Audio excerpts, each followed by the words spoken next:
हास्यास्पद इसलिए कि लगे हैं संघी और भाजपाई कि हम अपनी लकीर ऊंची करके दिखा दे तो राहुल गांधी की लकीर को मिटा लो। इस बात से बिल्कुल अनजान हुए कि एड़ियां उचकाने से कद नहीं बढ़ा करते। और दुखद इसलिए है कि विरोधी को राहुल गांधी को नीचा दिखाने के लिए खुद इतने निचले स्तर पर पहुंच गए हैं कि आज देश के विरोध में खड़े। राहुल गांधी जी की कोई तौहीन नहीं होती है। वो कहा जाता है कि संत न छोड़े संतई, कोटिक मिले असंत, चंदन विष व्यापत नहीं, लिपटे रहत भुजंग। तो अगर जहरीले सांप भी चंदन के पेड़ से लिपटे रहते हैं ना अंजना जी, जैसा ये फोटो में दिखाया जा रहा है, तो तब भी चंदन का पेड़ जो है वो खुशबू ही देने का काम करता है। और सांप्रदायिकता और नफरत का जहर फैलाने वाले कुछ सांप भारत माँ की आस्तीन में भी छुपे हुए हैं। उनके बीच में अंगद की तरफ पैर जमाकर खड़े होकर राहुल गांधी मोहब्बत की और भाईचारे की बात करते हैं। मुझे बड़ी खुशी है। अब मैं आपके सवाल पर आऊं। सुप्रीम कोर्ट ने रफाल पर भी राहुल गांधी की जुबान को बंद किया था। अंजना जी, अब आपको तय करना है। मैंने चुप रहकर सुना, उनकी सारी बातें अच्छी मीठी कड़वी सारी बातें सुनी। अब मेरा समय रिस्पॉन्ड करने का। बिल्कुल, आप बोलिए।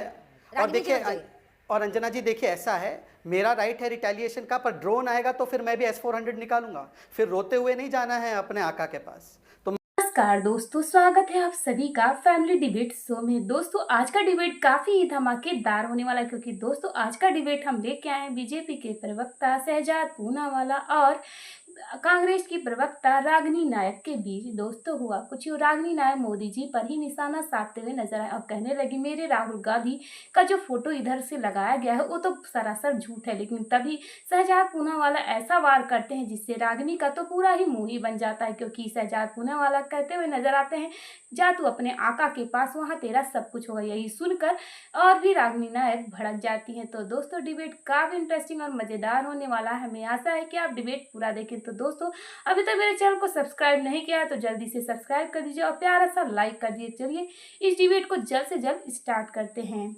चलो भाई, देखो अब मैं क्या करता हूँ। जी का एक बयान आता है कि ऑपरेशन सिंदूर छुटपुट था, मतलब कि वहां पर कुछ हुआ ही नहीं। और जैसे ही पाकिस्तान को यह हैंडल मिलता है कि देखिए हमारा नैरेटिव सही है कि भारत में ही जो हुआ तबाही हुई, पाकिस्तान में तो कुछ नहीं हुआ, तो पाकिस्तान तुरंत उस बयान का इस्तेमाल करते हुए या पता नहीं क्यों वो जाकर प्रमोशन देता है। और इस लेवल का डिल्यूजन, डिसेप्शन और डिनाइल केवल दो ही इंस्टीट्यूशंस में है, एक है पाकिस्तानी मिलिट्री और दूसरा है कांग्रेस पार्टी। आप देख लीजिए, छुटपुट था क्या ये?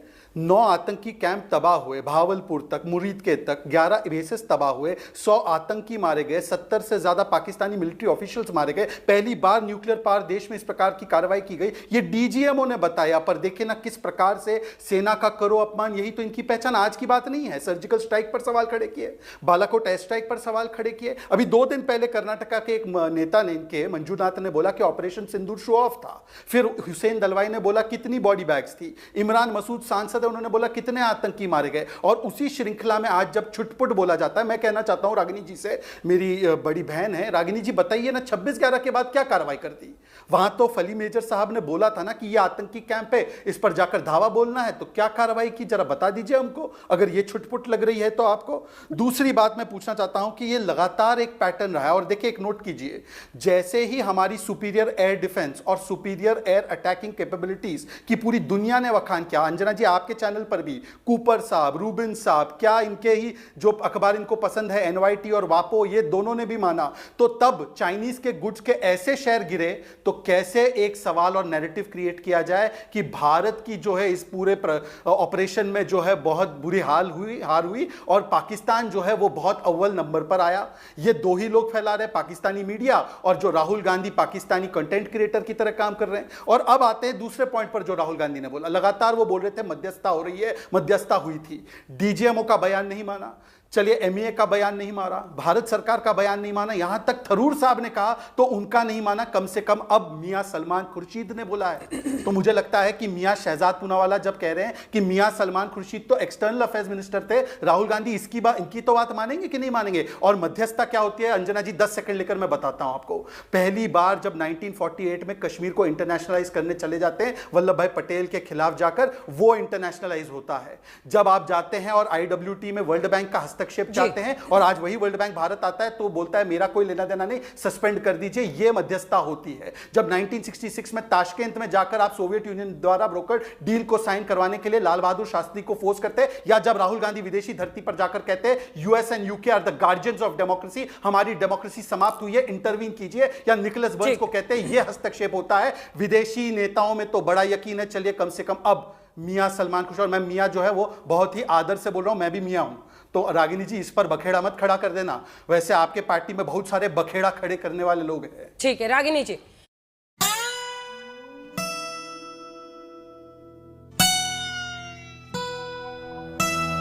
मत खड़ा कर देना, वैसे आपके पार्टी में बहुत सारे बखेड़ा खड़े करने वाले लोग हैं। ठीक है रागिनी जी, देखिए ये एक सच्चाई है कि ऐसे वक्त पर कुछ सवालों से बचना चाहिए। हमें क्या नुकसान हुआ इस पर इतना फोकस क्यों? क्योंकि ये तमाम ऐसे प्रश्न हैं जो मीडिया ने पूछे हैं, और एक एक करके मैं आपको दिखा रही हूं, जिसके बाद आप इसका जवाब दीजिएगा। क्योंकि ये सवाल पूछा गया कि क्या विमान की कोई क्षति हुई है, जिसको लेकर डीजीएमओ, हमने पूरी रिपोर्ट में भी इसीलिए डाला है। क्या हमले के शुरू में पाकिस्तान को बताया गया, उस पर डीजीएमओ ने कहा था ऑपरेशन सिंदूर के तुरंत बाद पाक के समकक्ष से संपर्क करके आतंकी ठिकानों पर हमले के बारे में बताने की कोशिश की गई है। डीजीएमओ ने पहले ही बता दिया था। अगला सवाल जो राहुल गांधी जी पूछ रहे हैं, वायुसेना के कितने विमान खो दिए, ये बार बार वो पूछ रहे हैं। इस पर भी डीजीएमओ साहब ने, और खास तौर पर डीजीएओ जो एयर ऑपरेशंस के इंचार्ज हैं, उन्होंने कहा हम कॉम्बैट की स्थिति में हैं, हम इस पर जानकारी नहीं देंगे, नुकसान इसका एक हिस्सा होता है, हमारे सभी पायलट सुरक्षित हैं। ये डीजीएओ ने उस दिन बोला है प्रेस कॉन्फ्रेंस में। अगला सवाल जो पूछ रहे हैं, क्योंकि इन सवालों के जवाब जब दिए जा चुके हैं, ट्रेड की धमकी देकर ट्रंप ने सैन्य विराम करवाया क्या, यह भी आपकी पार्टी का सवाल है, जिस पर जायसवाल साहब ने कहा था ऑपरेशन सिंदूर में सैन्य विराम तक भारतीय और अमेरिकी नेताओं के बीच उभरते सैन्य हालात पर बातचीत होती रही, और उन्होंने कैटेगोरिकली डिनाई किया कश्मीर पर हम किसी का इंटरफेरेंस बर्दाश्त नहीं करेंगे। जब इन सवालों के जवाब विदेश मंत्रालय, आर्मी खुद दे ही रही है, तो सिर्फ पॉलिटिकल ब्राउनी के लिए क्या इस तरह के संवेदनशील मुद्दों को उठाकर इस वक्त अच्छा है देश के लिए? रागिनी जी।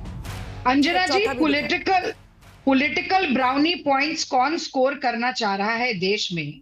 ये तो ट्रेन की टिकट पर ऑपरेशन सिंदूर के साथ छपी हुई मोदी जी की फोटो बता रही है।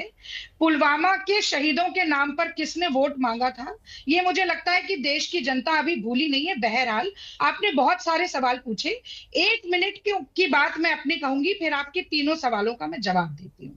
देखिए, देश के सत्ताधारी दल भारतीय जनता पार्टी के तमाम नेता और पदाधिकारी, मोदी सरकार के तमाम मंत्री और संतरी, कांग्रेस पार्टी और देश के नेता प्रतिपक्ष राहुल गांधी की छवि को धूमिल करने के लिए जिस तरह से निम्न स्तरीय घटिया ओछी टिप्पणियों का प्रयोग कर रहे हैं, 2 रुपए के ट्रोलर्स बनते जा रहे हैं, वो दुखद भी है और हास्यास्पद भी है। अंजना जी, हास्यास्पद इसलिए कि लगे हैं संघी और भाजपाई कि हम अपनी लकीर ऊंची करके दिखा दे तो राहुल गांधी की लकीर को मिटा लो। इस बात से बिल्कुल अनजान हुए कि एड़ियां उचकाने से कद नहीं बढ़ा करते। और दुखद इसलिए है कि विरोधी को राहुल गांधी को नीचा दिखाने के लिए खुद इतने निचले स्तर पर पहुंच गए हैं कि आज देश के विरोध में खड़े। मुझे बताइए कि असीम मुनीर जो पाकिस्तान की आर्मी चीफ के हेड हैं, उनकी तस्वीर को भारतीय जनता पार्टी अपने ऑफिशियल एक्स ट्विटर अकाउंट पर प्रसारित और प्रचारित करके क्या संदेश देना चाह रही? ये हिंदुस्तान के साथ खड़े होने की बात है या ये पाकिस्तान के आर्मी चीफ का चेहरा दिखाने की बात है? और इससे राहुल गांधी जी की कोई तौहीन नहीं होती है। वो कहा जाता है कि संत न छोड़े संतई, कोटिक मिले असंत, चंदन विष व्यापत नहीं, लिपटे रहत भुजंग। तो अगर जहरीले सांप भी चंदन के पेड़ से लिपटे रहते हैं ना अंजना जी, जैसा ये फोटो में दिखाया जा रहा है, तो तब भी चंदन का पेड़ जो है वो खुशबू ही देने का काम करता है। और सांप्रदायिकता और नफरत का जहर फैलाने वाले कुछ सांप भारत माँ की आस्तीन में भी छुपे हुए हैं। उनके बीच में अंगद की तरफ पैर जमाकर खड़े होकर राहुल गांधी मोहब्बत की और भाईचारे की बात करते हैं। मुझे बड़ी खुशी है। अब मैं आपके सवाल पर आती हूँ। देखिए, आपने एक बड़ा महत्वपूर्ण सवाल पूछा। आपने कहा कि राहुल गांधी ये क्यों पूछ रहे हैं कि कितने विमानों की क्षति हुई, जबकि इसका जवाब दिया जा चुका है। जब संदर्भ से हटाकर बात कही जाती है तो वो अर्ध सत्य होता है और अर्ध सत्य भी असत्य होता है। गांधी जी का ट्वीट दिखाना चाहती हूं, जिसमें उन्होंने साफ तौर पर लिखा है कि पाकिस्तान को हमले की सूचना यदि पहले से दी गई तो इस सूचना के दिए जाने के कारण भारत की सेना का, वायुसेना का क्या नुकसान हुआ? प्रश्न अलग अलग हैं। आपने दूसरा सवाल, आपने कहा कि डीजीएमओ ने जवाब दे दिया है। डीजीएमओ कहते हैं कि बाद में सूचना दी जाती है, विक्रम मिस्री कहते हैं कि बाद में सूचना दी जाती है, पर जयशंकर जी कहते हैं at the start of the operation we are striking at terrorist infrastructure, present continuous tense में बात करते हैं। अब ये विरोधाभास डीजीएमओ का है, विक्रम मिस्री जी का है या जयशंकर जी का है, ये तो मुझे लगता है कि मोदी जी के साथ एक सर्वदलीय बैठक तो वो नहीं कर पाए, पर हाँ यहां बैठक होकर इसका सुचारू रूप से जवाब जरूर देना चाहिए। आपने तीसरा सवाल पूछा ट्रेड को लेकर, व्यवसाय को लेकर, तो ये बात तो स्पष्ट है, आप भी मानेंगे कि सिंदूर के साथ सौदा तो नहीं किया जा सकता। ये जो सिंदूर हम मांग में लगाते हैं ना, जो विवाहिता ब्याहता औरतें होती हैं, हमारे लिए सिंदूर की बहुत कीमत है, शायद कुछ लोग नहीं जान पाएंगे। तो मैं तो ये कहती हूं कि नरेंद्र मोदी जी देश के नाम संदेश देने आए, देर आए पर चलिए मान लेते हैं दुरुस्त आए, और दुरुस्त वो हो जाता अगर वो खंडन करते। अमेरिका के राष्ट्रपति 7 बार ये बात बोलते हैं, हमारे देश के प्रधानमंत्री एक बार भी बात नहीं बोलते, कन्नी काट के निकल जाते हैं। तो सवाल तो पूछा जाएगा। और एक बात मैं जरूर कहना चाहती हूं कि आज और जब डी एस्केलेशन नहीं हुआ था तब भी बार बार विपक्ष ने यह कहा कि हम पूरी तरीके से मन, वचन और कर्म से सरकार और सेना के साथ हैं।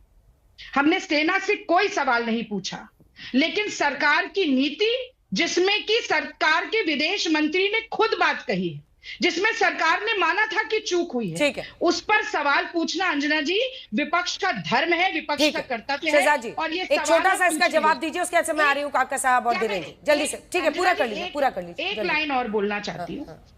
देखिए, मीर जाफर की भी बात हुई, आपने शुरू में भी कहा, 30 सेकंड और लूंगी। अगर हम गद्दारी की बात करें और देश के नेता प्रतिपक्ष को आप गद्दार कहें, और उसके बाद आप कहें कि दलगत एकता नहीं होती, हम जयशंकर को जयचंद नहीं कह सकते, हम नहीं कह सकते कि चौकीदार अब चोर नहीं है अब गद्दार हो गया, हम नहीं कहेंगे। और अगर तुम लोग नए हो तो सब्सक्राइब करो, वो जो लाल वाला बटन है उस पर फूट फेंक के मारो या फिर मोमबत्ती, मुझे नहीं पता, बस क्लिक हो जाना चाहिए।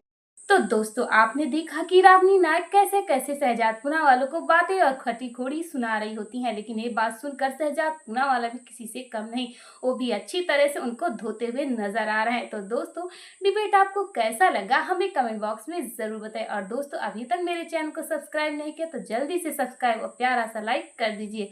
और दोस्तों, अगर मेरे डिबेट में कोई भी मेरे बोलने में गलती हो रही है तो भी मुझे कमेंट बॉक्स में बता दीजिए, जिससे मैं अपनी गलती सुधार सकूँ। और दोस्तों, अगर आपकी कोई न्यू ओपिनियन है तो भी कमेंट बॉक्स में बता दीजिए। और दोस्तों, अभी तक मेरे चैनल को सब्सक्राइब नहीं किया तो जल्दी से कर दीजिए। तो दोस्तों, फिर मिलते हैं नए डिबेट के साथ, और इस चैनल पर नए नए डिबेट हम लाते रहेंगे। तो चलिए इस डिबेट को यहीं समाप्त करते हैं, फिर मिलते हैं नए डिबेट के साथ, तब तक के लिए नमस्कार।